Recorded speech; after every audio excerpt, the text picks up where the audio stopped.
feeling like a shark in a shrimp tank. Big fish, small pond in the shrimp tank. Hey everyone, I'm Mark Scribner, your host of The Shrimp Tank, with my co-host here, Mike Akil. I'm in my Boston office, he's in his Sarasota office. And at The Shrimp Tank, what we get to do is interview some of the most exciting entrepreneurs in and around New England, actually quite candidly across the country right now. We are featured in iHeartRadio, so you can download this show, all our prior shows by either iHeart, Google, Apple, anywhere you can download your podcasts, they're available for this show. And we are now featured in something like 13 cities with over 1,200 shows in the tank right now. And also have now recently expanded over to Canada, so you can find us internationally at this point. I'm really excited today to bring on a high school classmate. He was very cool back then. He's even cooler now. The weight of his words would probably break most men's jaws. He's just really that interesting. In fact, he candidly was one of the first people that I went to learn how to use social media at a Starbucks in our hometown of Melrose. And he was able to share some of his thinking in that under his prior life, he was very early on in the social media marketing game with huge companies. We won't probably mention the names, but very much at the fore of the way digital thinking is. Now he resides as the chief marketing officer for W2O Group, which is based out of Silicon Valley. So, well, I want to welcome you to the show, Aaron. It's great to see your face, and we want to hear all about the stuff you're doing, and also we want to hear about what's changed in COVID. So how's everything going? It's great, and this is a pleasure to do, and it has been a good journey. We won't date ourselves, right? But it was a long time ago. We went to high school together and played a little football together, and I think hung out a few visits on your trip to UMass Amherst. But yeah, no, it's been a crazy year.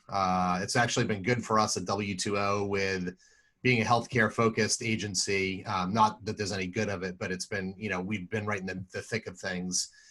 So that's made life a little bit easier. I know some folks are not as fortunate. They've been impacted with, not being able to go into work or not being able to sell their goods or services, things like that. So I do consider ourselves blessed, especially because it does feel good to be able to feel like you're helping amidst COVID and all that's happened as a result of it.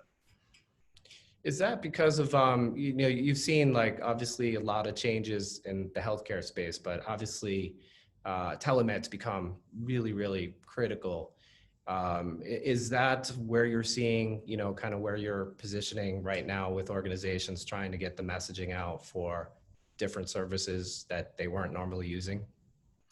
Yeah, it's a number of things. I mean, telemedicine is obviously a huge one. It's interesting because we were just, we're sponsoring and participating in a live event for a group called MMM and talking about sort of bias and racial diversity in clinical trial recruitment, which is one of the things that's been probably the most impacted by COVID. And anyone that doesn't know, basically when they, a pharma company or a life science company is creating a drug or a molecule, they have to do tests. And we probably know more about this because we are all following the vaccine conversation around COVID-19.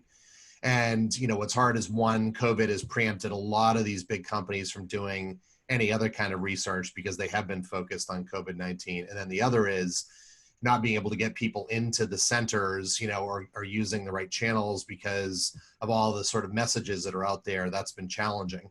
I will say that on the telemedicine side, and it's interesting, I have a podcast show as well called The W2O. I had a guy named Dr. Eric Topol, who is a fairly famous physician futurist, and he and I were talking about the fact that his desire as a doctor is to get as many people out of hospitals and treated at home. And this was before COVID happened. And his premise is that, you need to be able to have hospitals for emergency rooms and different types of treatment. But at the same time, what you don't really want is people in hospitals if you can help it, because, it is sort of filled with germs and it is filled with other sick people. And so I know a lot of the payers, the big insurance companies are really pushing hard to get people away from any kind of physical contact with other people. And so telemedicine really is probably fast forwarded 18 months to 2 years as a result of this. That's interesting, Aaron. If you could define, over these last couple of months, what would you say has been really the most challenging thing you've had to overcome as a business owner, as an entrepreneur? Maybe share that to benefit some of our listeners out there. Yeah, there's a couple of things. I mean, I'd start internally, with the employees, it's been really hard. I mean, I think some people initially thought, oh, this is great. I get to work from home. And then it set in that this wasn't a 2 or 3 week thing. This is eventually maybe an 18-month thing. And I think that's been really hard on a lot of people. I mean, ironically, a lot of folks have been more productive than ever, but part of that's been as a result of them sort of not really taking that time to take breaks that they would take at work, having that buffer time of commuting, as much as maybe a lot of us don't love that. So I think that's been one of the things, is just keeping the troops motivated. I do a bi-weekly town hall with my CEO, and we do that every other week. We've had some pretty cool guests like Katie Couric and Representative Alyssa Slotkin on, just to talk about various health-related things and, sort of the current environment. I think the other thing is that live events, right? We don't have live events to lean on anymore. And certainly that's made things like podcasts. It's made things like, virtual events, webinars, being thinking outside the box, ever more popular. But there is no substitute sometimes to, Mark, as you mentioned, sitting down over a cup of coffee and, being able to look each other in the eye. And, we get to do that now on this thing called Zoom, which we're all way too familiar with. But I'd say those are probably a couple of the many things that have been a challenge over the last several months, Micah. Yeah, and just to follow up on that, as I followed your career over the years, like, the different conferences that you've been to, and, being able to be a keynote speaker and then rubbing elbows with industry peers and then potential new clients, it definitely does require a different way of thinking to get out in front of, to be an authority like you are and be, out there. That's been taken off the table for the time being.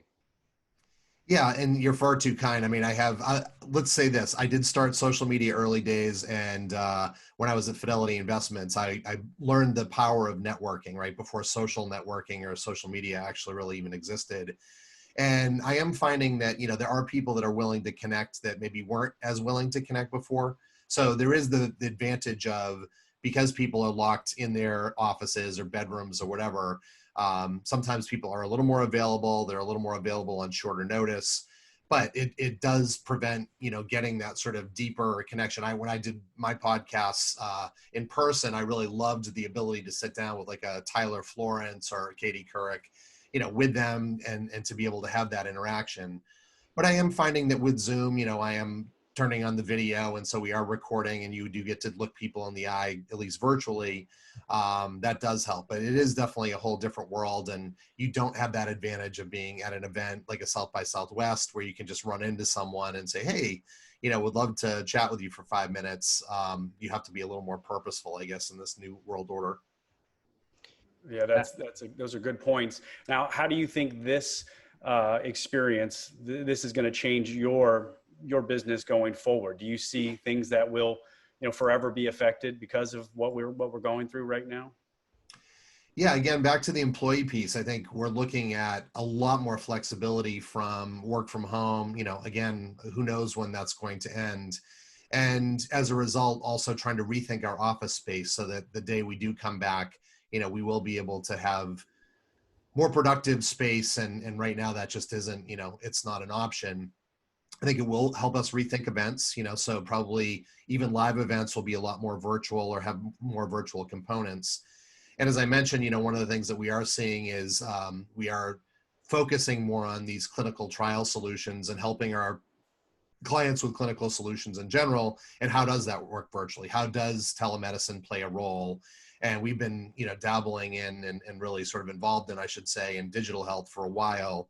So, we welcome the thinking outside the box that a lot of people are doing right now as a result of this. And then there's a whole privacy element, which I won't go too deep into, but I think a lot of people forget that, similar to like 9/11 and how that impacted air travel with TSA and all the regulations, going back to work or really traveling anywhere is going to require things like contact tracing and temperature checks. And, that does play, or it impacts privacy and sort of what people want shared about themselves and what they're willing to share about themselves. So there's going to be a whole nother layer of sort of what we do, how we do it, how we treat those, pieces of very sensitive data.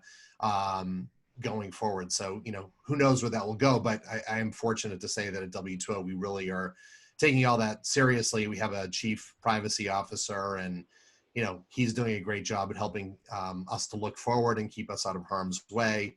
We have a great facilities staff. Our COO is amazing. So, we have really tried to look around as many corners as we can to help us and our clients stay safe and ahead of the game. Aaron, I want to go back to what WTO does in just a minute, but before we do that, you have a career that spans a couple decades. We won't date you, but in your early iteration, when the chief marketing officer for our listeners, that's what Aaron's title is, and that's we'll expand on that. But do you have any feel for? And you mentioned privacy, but in your early days when this digital marketing thing was new, and geotagging and all the different evolutions of things that have been introduced, like what is dramatically different from a few years ago, or at least when you started your career, that we're doing now that some of our business owners might think about when they're thinking about marketing or chief marketing officer? Yeah, there's probably a few layers to that. I mean, one of the things that we take for granted, and it's actually a big issue, is just data connectivity, right? So I don't know if Micah he's probably not old enough to remember, Mark, you are, the days of AOL, right? And dialing up and having really slow connections and trying to do things over very stodgy lines. And I think the infrastructure we have now, I was building a website over the weekend for a nonprofit that we're involved in. And just like, it's on Squarespace, just how easy it is to sort of, throw these things up now, and all the levers that you can pull. I guess the thing that I would take away is, I grew up in digital when everything was new, like banner advertising and paid search and email marketing. And now that's so taken for granted, but what we're looking at is how do you bring the best of all those things to bear, right? So one of the very first things I ever did was actually direct marketing. So sending out good old fashioned letters to people.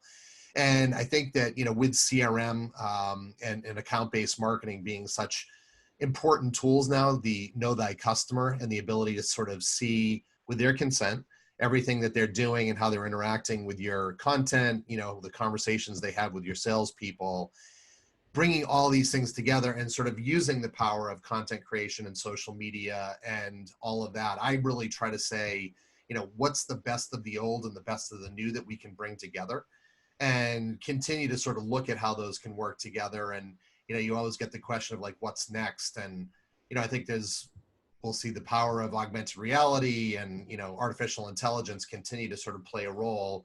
I think location-based marketing, ironically, I wrote a dummies book on that 10 years ago, which was way too early. We're starting to see the power of that really come to be, and how location can play a role in better marketing to people. But, it really is don't get overly reliant on any old or new tactics, but really try to take the best from the playbook and apply it as necessary, and know that, there are a lot of great lessons over the last 60 years that we can still apply to what we do today. Yeah, and do you recommend, I mean, we'll maybe take a step back, but just to follow up on that, do you recommend being like extremely focused, or is it typically like a digital marketing campaign, kind of a flypaper mentality where you're just casting a wide net and then getting what you get? Or are you, at this point, when you're running these projects, are you looking very, very specific for a particular data set or a particular result?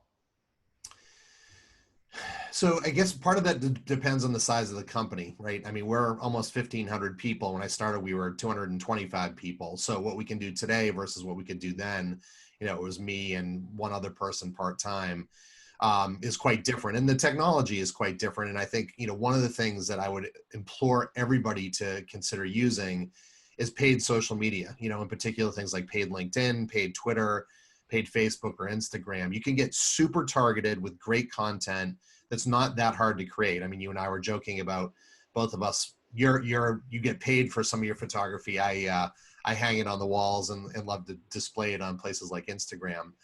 But it's a great way to break through. And we do believe in really being very targeted. And I think because of the ability that you have today to do that, it is critical where, a lot of times advertisers on things like television always had a hard time letting go because they couldn't wrap their minds around the idea of recreating that same reach with the internet.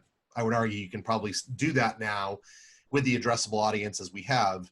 But part of what they never really admitted to was that you were throwing a lot of that advertising away, and you were casting such a broad net that unless you were Budweiser or Frito-Lay's, you probably didn't really have enough people out of that 10 million or 20 million that you were sending that out to really have an impact. Cable helped with that because you could get a little more niche. And certainly now with streaming, right, with things like Netflix and others where they're just starting to experiment with advertising, you really can get focused and know your customer. But I think, if you can do anything, make sure it's focused and you do it well. It's better to do a few things well than a lot of things sort of half-assedly, if I can say that on the show. Apologize if you need to bleep me out. But the key is that, for whatever data you can figure out, there's a lot of research out there that's free. There's a lot of, qualitative things that you can look into. Go in with a thesis, try to prove or disprove your thesis, synthesize those results, and then come out with sort of a next round. And if you continue to build on those, then you'll always be improving as a marketer. That's good. So a good takeaway would be essentially have your target market. Is that something that you would say is really important for anyone who's trying to grow in this type of environment? And if they're especially using social media, just know your target market. It's critically important because otherwise, you're tilting at windmills, to quote a phrase. There's so many people that want to get cool stuff out there. They want a viral video, and it's like, let's think about what your audience wants. What do they need, and what's the best way to do that? And also not to fall into the common trap of, if someone's in financial services, they're only going to read the Wall Street Journal or the Financial Times, and they're only going to be on LinkedIn. They're not going to be on other channels. Like, we're all human beings. Now, that said, I might not want someone advertising to me on Snapchat about business because I'm there for, the fun of the videos. But you can think about how you appeal to them. And I would even say, particularly when it comes to recruiting folks, that's a big issue, right? Is getting the right talent. Thinking about how can you showcase your culture. So places like Pinterest or Instagram or Snapchat or TikTok might all be interesting places to show off, what kind of culture do you have? What kind of things do you do that are fun beyond just the day-to-day jobs? But, to get back to your specific question, if you have 10 people, 1,000 people, 100,000 people, knowing who those people are, what they like, how you can get their, attention, it's all critical, because otherwise you'll spend a lot of time doing things that aren't particularly impactful. And I don't think any of us have enough time or resources to be able to afford doing that. Now, W2O Group, I just want to dig a little deeper into that. So you had mentioned you went from 200 some odd employees to 1,500, focus or had some success in the life science space. Why is W2O Group growing so quickly and such a powerhouse in the space now? Could you talk a little bit about that? Yeah, it's a great question. I mean, when I joined, we had sort of come up as a life sciences PR firm, and part of why I joined along with a guy named Bob Pearson and a few others was really to, one, help us diversify from an offering perspective. So analytics, social media, strategy. And then the other was to get a little more focused on stuff beyond just life sciences. And we were starting to dig hard into pharma at that point. And so over the last 10 years, our CEO, Jim Weiss, has really been an amazing founder. He really fancies himself more a founder entrepreneur than a CEO, even though he's maintained the CEO-ship. And it's because he's always followed the data, right? And he's always sort of listened to the market, listened to our clients. And I think we've done an exceptionally good job at that.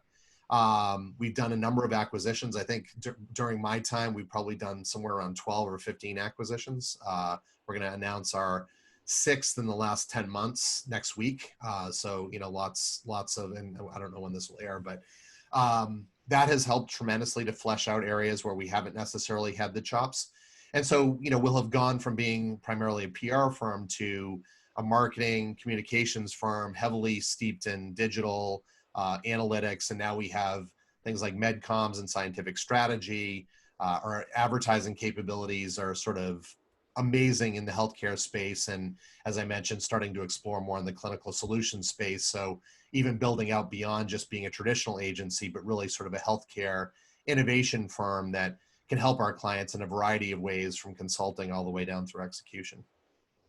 So, if you could go into your futuristic machine, because we did this a long time when we first met, but we know a lot of what the good things about direct marketing and the digital space. But if you could kind of create something that, maybe doesn't even exist right now, but if you could say like, this is where I see the future going, because one of the things that, sometimes you see with digital marketing, it kind of gets drowned out. It's, you see a lot of people kind of going for certain shelf space, but there's oftentimes not a big differentiator with what's out there, and it just becomes almost tune deaf.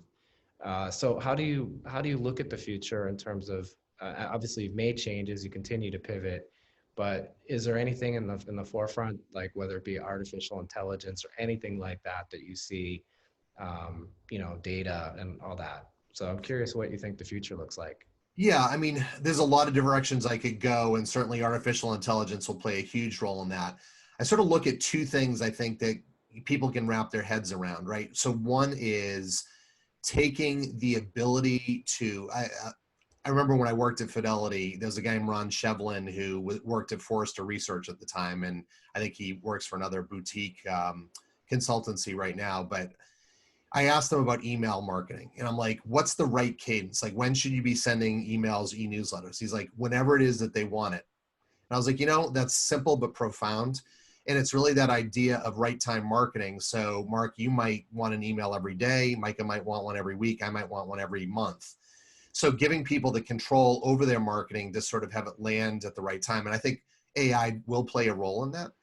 The other is experiential, right? And I did write a lot about this back in the day when I was writing more for Marketing Land, and sort of creating these scenarios of how can you make shopping for things or buying things or even interacting at events more experiential. And I think augmented reality will certainly play a role in that. So the idea, whether you're in your car or it's on your phone or you have glasses on or whatever, just being able to sort of pull up relevant data or relevant things that help with that buying experience. And think about, as simple as buying jeans. You walk into the store, maybe you have a virtual sales assistant that knows you, knows your history.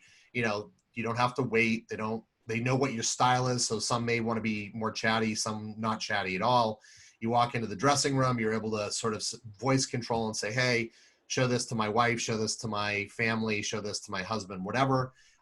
They pop up, they look at it and say, yep, you look great. They turn off.